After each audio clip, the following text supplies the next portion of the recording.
Welcome to our channel. Today we how to log into First Trade, beginner guide step by step clearly. Open your preferred web browser. Type in the URL for First Trade. Press the enter key to navigate to the home page. Look for the login button on the top right corner of the page.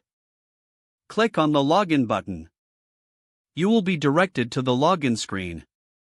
Enter your registered email address in the designated field. Next, input your password in the password field.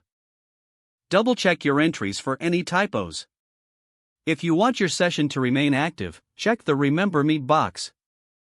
Once you have entered your credentials, click the Login button.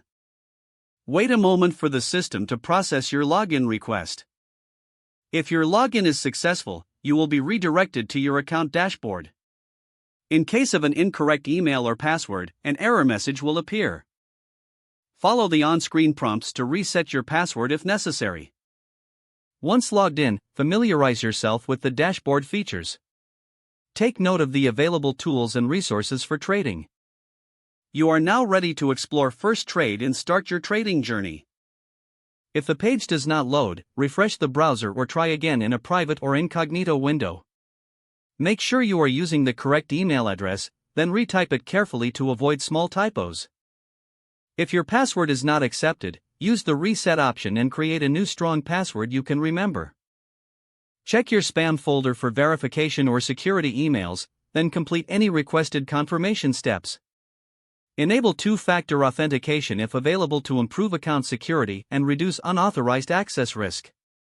After signing in, review your profile details so your contact information and settings are accurate and current. If you see an error message, note it down and try again after restarting your device and internet connection. Log out when you finish, especially on shared devices, to keep your account and payment information secure. If the page does not load, refresh the browser or try again in a private or incognito window. Make sure you are using the correct email address, then retype it carefully to avoid small typos. Don't forget to like this video and subscribe to our channel for more step-by-step tech guides.